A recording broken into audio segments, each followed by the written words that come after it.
Hey folks, we're back with Becca 201 Life on TV. I hope you did well on the midterm exam. If you didn't, after the spring break, I'm going to have an extra credit assignment for you, which might be good news. Hope you're all well. I'm doing okay. As you can see, I'm here sheltering under cover in my home and going to bring you a short lecture about rhetorical theory and rhetorical criticism. That's the topic of the week. And I hope this won't be too boring or amateurish. This is not scripted. This is just what I would do in class. I usually start off with a little bit of news. And so there's a new assignment that's up on iLearn4U. It's called Prospectus for Critical Analysis. It's a one-pager. It's due when we come back from spring break. It's basically asking you to make a couple of choices regarding what perspective you would like to take on the television show that you have been working on. Let me explain. As we move into the next 3 weeks of course material, we're covering rhetoric. The week after, which is the week after spring break, we're doing cultural studies, and then we're doing representation. So these are a kind of a different approach to television criticism. We're not looking at the television text per se. We're thinking about how the text interacts with the audience and with the culture.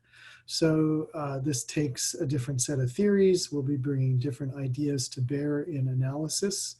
And I hope you're up for the challenge. This is a challenge. So we're going to spend some time looking and thinking about television, as we always have, but I'm also thinking you have to be looking and thinking at your own culture and your own society in order to think about what kinds of effects television may have on and in society. So this upcoming assignment, this is just a one-pager saying, well, what do you think is going to work with your television show based on the perspectives that we're going to look at in the next few weeks.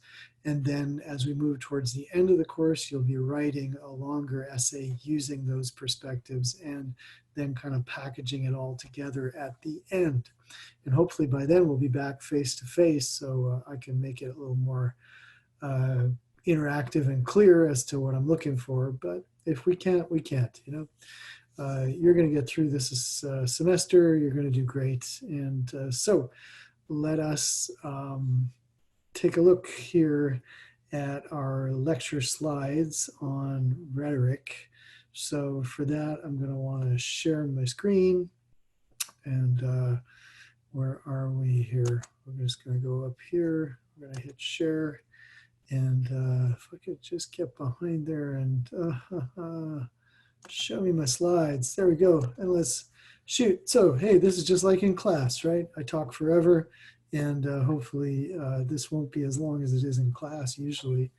So rhetorical theory goes back 2,500 years to a Greek philosopher named Aristotle. And of course, there are other Greeks thinking about it. And that's because the art of persuasion was very important in their culture. It was an early democracy, and if you were one of the elite, you got your way and by arguing your case. And so there were sort of professional coaches like Aristotle who helped you become a more convincing rhetor. That's what he called him, in other words, speaker. And from that, he developed a body of theory, which was very influential throughout Western culture. And many, many, many people from his time up until the present day have, thought deeply about what is persuasion and how it works. And he gives us a bag of tools and some ideas to think about it. So first off, when it comes to television, we're doing not necessarily rhetorical theory, but rhetorical criticism. So what is it? It focuses on the conception, composition, presentation, and reception of messages that tend to be persuasive and informative in nature. So if and when you read the textbook chapter, you'll see that there's some thought given in the chapter as to how does television persuade us of stuff. We tend to sometimes exaggerate the ability of media and television to be persuasive, but it's definitely there. And there are different techniques that are used on TV in order to persuade us. So the chapter looks into that a little bit. I'm going to focus a bit more on looking at persuasive moments within television shows. And so these are moments that would kind of echo the persuasive situations that Aristotle would have been coaching and writing about. So in other words, it's a person with something to sell, and we're looking at the techniques. How do they sell it? And we're thinking about not just the technique of how something is sold, but also why it works on the audience. So I don't know if you've seen Julius Caesar, but that famous speech, "Friends, Romans, countrymen, lend me your ears," Mark Antony's speech. Great example of a rhetorical situation. And throughout television, you'll also see rhetorical situations when a character gets up and declaims, tries to persuade, tries to influence, tries to get people to identify with them. So these are kind of persuasive moments. And in this lecture, we're going to pause a few times and take a look at scenes from Mad Men using the tools of rhetorical television criticism. So as I said, this went way back to Aristotle. It's a couple thousand years old. And so Aristotle said that one of the ways that we persuade is by using what he called artistic proofs. So if you're a good rhetorical speaker, you're going to sway your audience by using one of a few different proofs. And the first is logos, an interactive process in which a communicator and an audience create and share intellectual meaning. So if someone is trying to persuade you, for instance, on the news, and they're bringing up graphs and charts and statistics and other stuff which you have to figure out intellectually, that is logos. And on the flip side of it is pathos, which I think has the same root as pathetic. When something's pathetic, it's something that inspires emotion. And pathos is an artistic proof that tries to stir up emotion within the audience. So you're proving something by an emotional impact, kind of. He also talked about ethos. Ethos is a person's character, integrity, goodwill. So for instance, if your favorite celebrity comes on and tries to sell you something or presents an idea to you, that person's ethos may sway you. Oh yeah, they're a good person, they're a respectable person, so I'm going to believe them. And finally, telos, this is the idea that you can bring people on board with you if you show how you are leading towards something good. If you and your audience are moving towards the moral good, you can pull them along with you. So telos is that journey, that trajectory towards betterness. Can we all improve? And that's telos.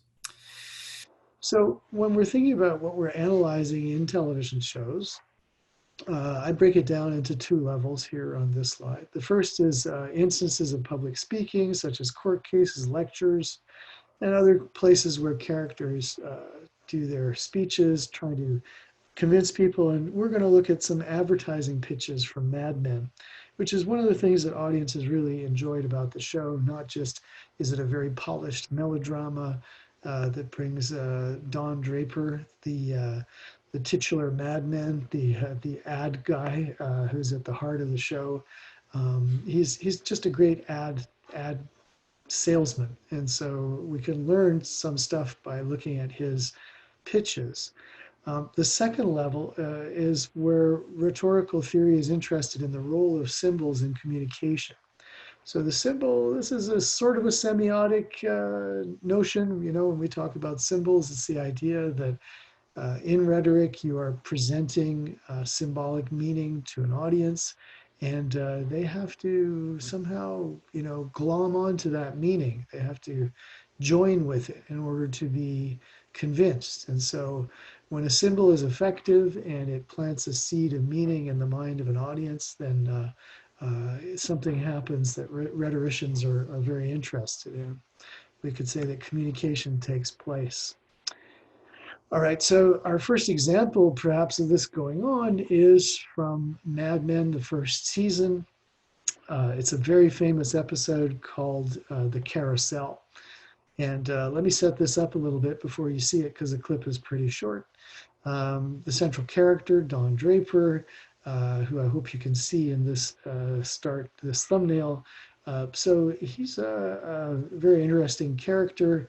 The show picks him up in the late 50s and early 60s. He sort of seems at first glance to be the ideal patriarchal dad, nuclear family, pretty wife, striving for perfection, two adorable kids, suburban home, and he's a very successful ad guy. But we soon realize that Don is kind of falling apart. He has all these internal contradictions, a past that slowly unfurls, and we learn more about him. Um, and so the show spends 6 or 7 seasons charting his growth and development. Hard to call it telos because it's so uneven, and he's such a compromised character. And the show also deals with cultural values of consumerism and authenticity and so on. And so it's not always a straight route to redemption. So here in this first season episode called The Carousel, Don has been given the assignment of coming up with a concept to promote Kodak's new projector, slide projector. And to people my age, or maybe even to you guys, we still remember this type of slide projector, which had a circular tray, and its name forever and ever was the Carousel. And so fictionally, we go back to before this device had gotten a name, and we see Draper, sort of mulling over what can I call this? What's my pitch? What's the concept? At the same time, his marriage is disintegrating, and there's a lot of sadness involved with that. And so you'll see in this pitch, he manages to weave together his personal situation, his own feelings, his own nostalgia for the better times of his marriage and his sadness, and this device, this projector, which is kind of a time machine in a way. And so let's hear and remark on Draper's pitch.